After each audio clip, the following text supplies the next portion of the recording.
So our next pattern is a progressive cha-cha or a forward and back cha-cha.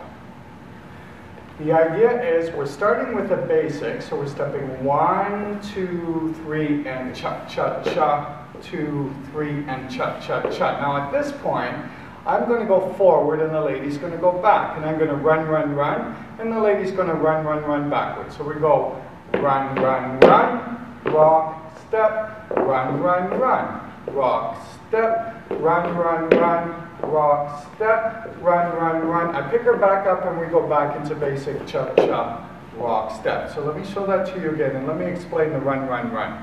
The idea is, with a progressive, I want my feet to pass one another, meaning I'm stepping rock, step, and it's one foot in front of the other, and 1, 2, 3, rock, step, 1, 2, 3, rock, step, 1, 2, 3, rock, step. And the lady would do the natural opposite. We do, however, have a nicer styling once you've managed to do this, where you start with your rock, step back, both ladies and gentlemen. You step forward, instep to heel, and forward, rock, step. So rather than passing the feet, you're doing what we call third position. Cha-cha-cha, rock, step, and cha-cha-cha, rock, step, cha-cha-cha, rock, step, and cha-cha-cha. This has a nicer feel to it. However, it's important at the beginning when you're learning cha-cha to be able to pass your feet as well.